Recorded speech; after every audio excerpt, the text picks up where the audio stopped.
The crystal chandelier shattered the room's golden light into 1,000 accusing shards, each one piercing my chest as Dad's words hung in the air like smoke from a fired gun. Everything, the house, the business, the accounts, it all goes to Ethan. My brother's name slithered out, slick and final, while the catered crowd murmured approvals, clinking glasses in a toast to his future. I stood there, the silk of my dress suddenly too tight, my hands clutching the antique silver keys to the family estate. Keys I'd polished every week for 5 years while Dad wasted away in his bed. The room spun, the scent of overcooked prime rib mingling with Chanel perfumes, the string quartet's violins screeching like nails on my soul. Fury boiled up, hot and acrid, choking me as I slammed the keys onto the mahogany table with a crack that silenced the chatter. And in that moment, as Ethan's smug smile met my gaze, I knew I would burn it all down. My heels clicked like gunfire on the marble floor as I stormed out, the cool night air slapping my face like a betrayal's echo. 5 years. 5 goddamn years of wiping Dad's brow, managing his meds, fighting insurance bastards while Ethan jetted off to business meetings in Ibiza. I'd quit my job as a graphic designer to care for him full-time, trading deadlines for doctor's appointments, creativity for catheter changes. And for what? A pat on the back and a "You're strong, Lila, you'll be fine?" The driveway gravel crunched under my feet, each step grinding resentment deeper into my bones. Heartbreak clawed at my throat. Dad wasn't even cold yet. His will read aloud at this grotesque inheritance party he'd insisted on before the cancer took him fully. Humiliation burned my cheeks. Whispers from cousins, pitying glances from aunts. Poor Lila, always the dutiful one. I slid into my beat-up Honda, the leather seat cracking under my weight, a stark contrast to Ethan's gleaming Porsche parked like a trophy nearby. The engine roared to life, but I didn't drive. Instead, I gripped the wheel, knuckles white, tears blurring the dashboard lights. Denial whispered first. Maybe it's a mistake. Dad loved me. He'd said so in those quiet nights when I'd read him Hemingway, his frail hand in mine. But no, the lawyer's voice replayed in my head, crisp and unyielding. Sole beneficiary, Ethan James Harlow. Resentment surged, a tidal wave crashing over the denial. Ethan, the golden boy who'd barely visited, sending postcards from exotic locales while I handled the mess. Obsession flickered to life. Visions of him choking on his champagne, his empire crumbling. But guilt nipped at the edges. Was I a monster for thinking this? Dad had his reasons, maybe. Ethan was the visionary, the one expanding the family tech firm into millions. I was just reliable. The drive home blurred into a haze of streetlights and honking horns. My apartment loomed, a cramped 2-bedroom in the city's underbelly, walls thin enough to hear neighbors' arguments. I collapsed onto the sagging couch, the faint smell of stale coffee grounding me. Inner thoughts swirled like a storm. Why me? I'd fantasized about justice during those endless hospital vigils. Ethan exposed for his embezzlement whispers I'd overheard, or Dad realizing his mistake. But doubt crept in. What if I deserved this? Too soft, too forgiving. Planning began as a whisper. Check the will's fine print. Dig into Ethan's dealings. Fear tightened my chest. What if revenge consumed me? Moral conflict raged. An eye for an eye, or turn the other cheek. No, not after this. Morning light filtered through grimy blinds, casting shadows like bars on my kitchen table. I brewed coffee, the bitter steam mirroring my mood.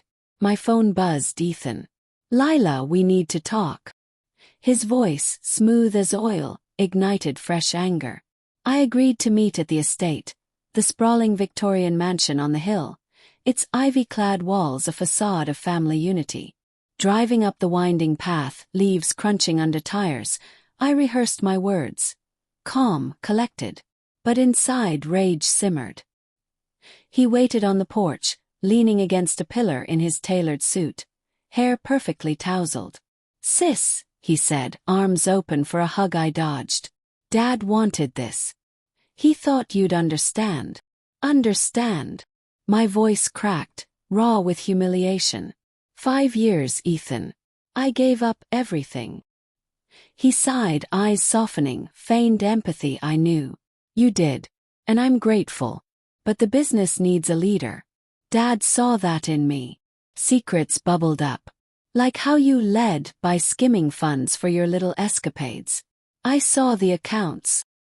His face hardened, a flicker of manipulation in his smile. Careful, Lila. Accusations like that could ruin you. Tension coiled, suspense building in the silence.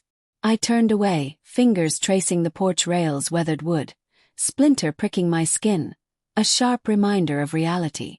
Inside, the house echoed with ghosts.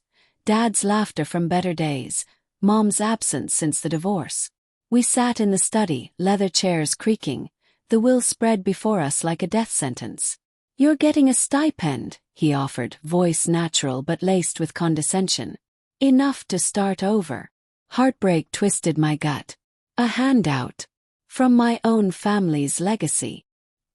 He leaned forward, suppressed rage in his eyes. Dad chose me. Deal with it. I left with cold resolve settling like frost. Back home, I paced the creaky floorboards, obsessing over details.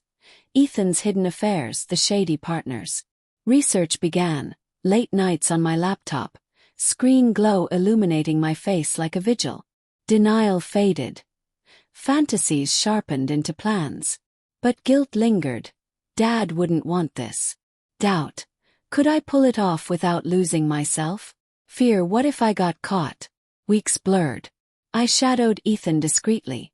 Coffee shops where he met investors, the gym where he flaunted his physique. Sensory details assaulted me. The espresso's sharp tang, sweat-soaked air. Subtle hints emerged.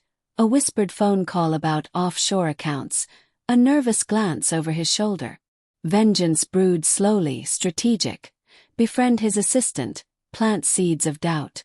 One evening, rain pattering against my window like impatient fingers, I met Sarah, his PA, at a dimly lit bar.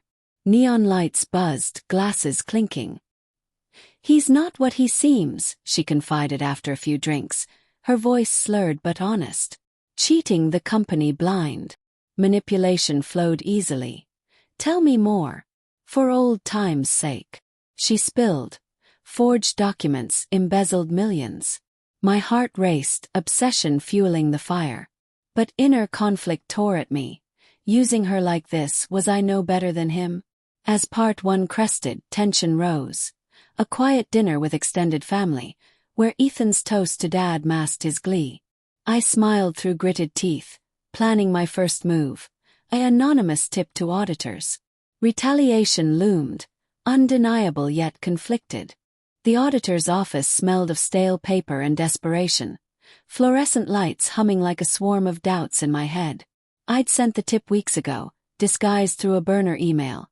Heart pounding as I hit send in a crowded cafe, the clatter of dishes drowning my guilt.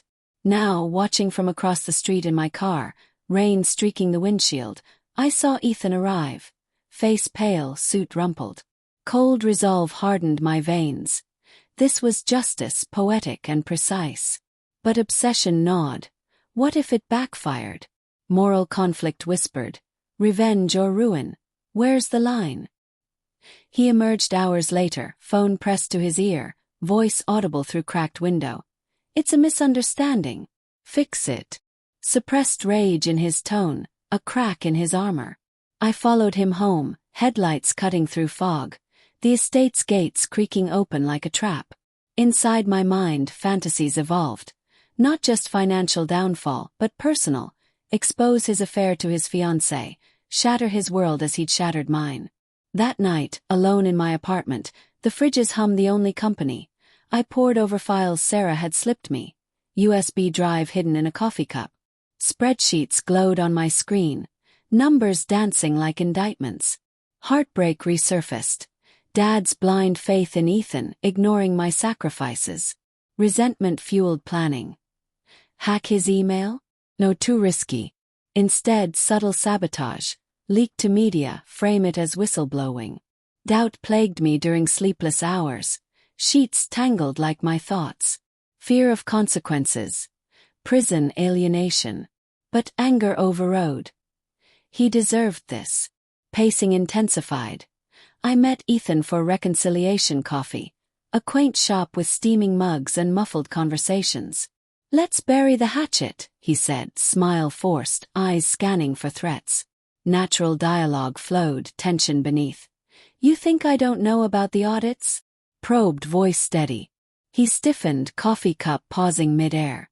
"What audits?" "Lies catch up, brother." Suppressed rage simmered in my words, hinting at more. He laughed it off, but sweat beaded on his brow. Suspense built. Would he suspect me? Back home, I obsessed over next steps. Contact his fiancée, Mia, under pretense of family concern. We met at a park, autumn leaves crunching underfoot, wind carrying the scent of decay. "He's cheating," I said bluntly, handing her photos from a PI I'd hired, grainy images of hotel trysts. Her face crumpled, heartbreak mirroring mine. "Why tell me?" "Because you deserve truth." Manipulation. Yes, but justified, or so I told myself. Guilt twisted, destroying her for his sins. Ethan's world unraveled slowly. News snippets. Harlow Tech under investigation. His calls increased, desperate voicemails. "Lila, help me. Family sticks together." I ignored them, cold resolve masking inner turmoil. Quiet calculation. Attend board meetings anonymously, sow discord. The estate party echoed in my mind. Keys clatter, a starting gun. Climax approached. His engagement party, ironic parallel to Dad's event. Fairy lights twinkled in the garden, laughter floating on champagne bubbles. I arrived uninvited, dress elegant but eyes sharp. "To new beginnings," he toasted, Mia absent, she'd left him. Whispers rippled, audits, scandals. Tension peaked as I cornered him in the study, door clicking shut like a coffin lid. "You did this," he hissed, face inches from mine, breath hot with whiskey. Denial. "Well, you took everything. Now feel the loss." His punch came fast, fist grazing my jaw, pain exploding like fireworks. We grappled, books tumbling, glass shattering. Rage unleashed. "You ungrateful bitch." I fought back, nails raking his cheek, drawing blood warm and sticky. Moral grayness blurred. Was this me? But resolve held. Sirens wailed in the distance. Anonymous tip about assault. Police arrived, cuffs clicking on his wrists. "She attacked me," he yelled, but evidence pointed elsewhere. Planted bruises, staged scene. As they led him away, his eyes met mine, betrayal reflected. Twist unfolded. In custody, he confessed everything, including forging Dad's will. Documents surfaced. My name erased, his greed exposed. Poetic justice. The estate reverted to me, but victory tasted bitter. Psychological impact lingered. Obsession faded, leaving guilt's hollow shell. Unexpected consequence. In the will's true reading, Dad's letter. "Lila, forgive me. Tested you both. Strength in adversity. Heartbreak final." He'd orchestrated it. Manipulation from beyond. I set keys down again, this time on his grave, rain washing away resentment. Revenge complete, but at what cost? The house stood empty, echoes of family fractured forever.